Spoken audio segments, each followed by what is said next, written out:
Bonjour, shalom, shalom, shalom, bien-aimés dans le Seigneur. Je voudrais en cette soirée remercier le Dieu créateur du ciel et de la terre, Père de notre Seigneur Jésus, pour sa grâce manifestée encore à notre égard. Il y a quelques conseils que je voudrais donner en cette soirée. Nous sommes en train d'aller en vacances. Et pour beaucoup, ils sont déjà en vacances. Et pendant que vous êtes en vacances, il y a un danger spirituel qui guette les vacanciers, que ce soit les étudiants, que ce soit les élèves. La majorité des personnes qui ont été actives dans la maison de Dieu ou dans les programmes de Dieu durant leur période de classe, quand ils rentrent en vacances, ne reviennent surtout pas avec le même feu, ne reviennent pas avec la même détermination, ne reviennent pas avec le même zèle qu'ils sont partis avec. Et ce soir, je voudrais que nous partagions sur ce thème pour que vous puissiez comprendre ce qui fait en sorte que quand vous vous éloignez de vos frères en Christ, ou bien quand vous vaquez à vos travaux champêtres, vous vous concentrez sur vos activités de vacances, comment ou qu'est-ce qui se passe pour que vous sentiez à un moment donné que vous n'avez plus de l'intérêt pour les choses de Dieu? Ou qu'est-ce qui se passe pour que vous ne continuez pas à exercer ce que vous aviez l'habitude de faire? La première des choses qu'il faut comprendre ici, c'est que en tant que des enfants de Dieu, quand nous sommes en communauté, il y a ce qu'on appelle l'effet de masse. L'effet de masse agit exactement comme si on mettait plusieurs bois ensemble. Et là, le feu est bien activé. Mais si on retire un à un ces bois et qu'on laisse un seul dans le feu, on va constater que tous vont s'éteindre. Pourquoi? Parce que quand les bois sont mis ensemble, chacun amène sa participation et ça forme véritablement un grand feu.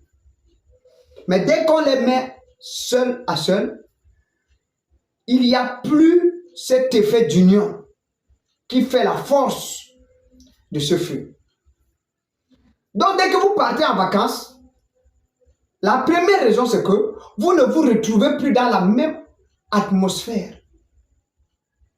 Dans la même atmosphère. Ça fait que le fait que vous n'êtes plus dans la même atmosphère, ça commence à éteindre le feu que tu as reçu.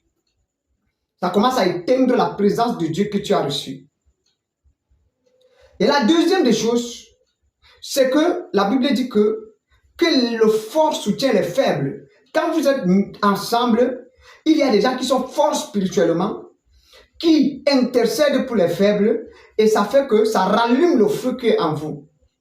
Et donc, quand tu pars, tu es seul maintenant, parce que tu n'es pas dans cette atmosphère qui permet à ce que ton feu soit réactivé, tu n'arrives plus à avoir cette vie de prière que tu avais avant. La troisième des choses, c'est que tu ne maintiens pas ta vie de prière. Parfois, tu peux rentrer du chant. Le chant, par exemple, c'est un facteur qui joue beaucoup pendant ce moment-là. Tu pars au chant, tu reviens, tu es fatigué. Tu veux prier, mais la fatigue t'emporte. À peine tu pries 10 minutes, 5 minutes, tu dors. Et le sommeil, pendant que tu dors, l'ennemi, lui, il vient, il sème l'ivraie. Il éteint ton feu doucement, doucement, doucement, doucement. Et à un moment donné, tu te rends compte que le feu est éteint. Comment donc faire pour que ton feu ne s'éteigne pas? C'est capital, hein? Pour que ton feu ne s'éteigne pas, bien-aimé, tu as besoin de maintenir ta vie de prière. Tu as besoin de maintenir ta vie de prière. Et la deuxième des choses, en maintenant ta vie de prière, tu as aussi besoin d'avoir au moins un duo de prière. Une personne que tu peux même appeler au téléphone, vous priez au téléphone ensemble. Quand tu sens que ta vie de prière est en train de prendre un grand coup, tu appelles la personne reste à la brèche pour toi, la personne intercède pour toi, la personne t'appelle au téléphone, il prie pour toi. La troisième des choses, tu as besoin d'avoir une couverture spirituelle. Ça peut être un père spirituel, ça peut être un aîné spirituel, ça peut être ton pasteur, ça peut être un leader qui a ton fardeau dans son cœur. Mais il faut avoir une couverture. Je parle bien de couverture spirituelle. Et quand tu auras cette couverture spirituelle, avec les trois choses-ci, quand tu vas maintenir ta vie de prière, ta vie de méditation et ta vie de jeûne, et tu vas rester avec une couverture spirituelle, tu vas voir que tu vas commencer à grimper, soit même à aller de l'avant dans ta vie de prière. Et quand tu vas revenir encore plus fort qu'avant. Voilà quelques conseils que je voulais te donner, toi qui es en vacances, ou bien toi qui pars en vacances bientôt, pour que tu puisses garder, maintenir ce feu qui est en toi. Que le Seigneur te bénisse. Shalom, shalom, shalom.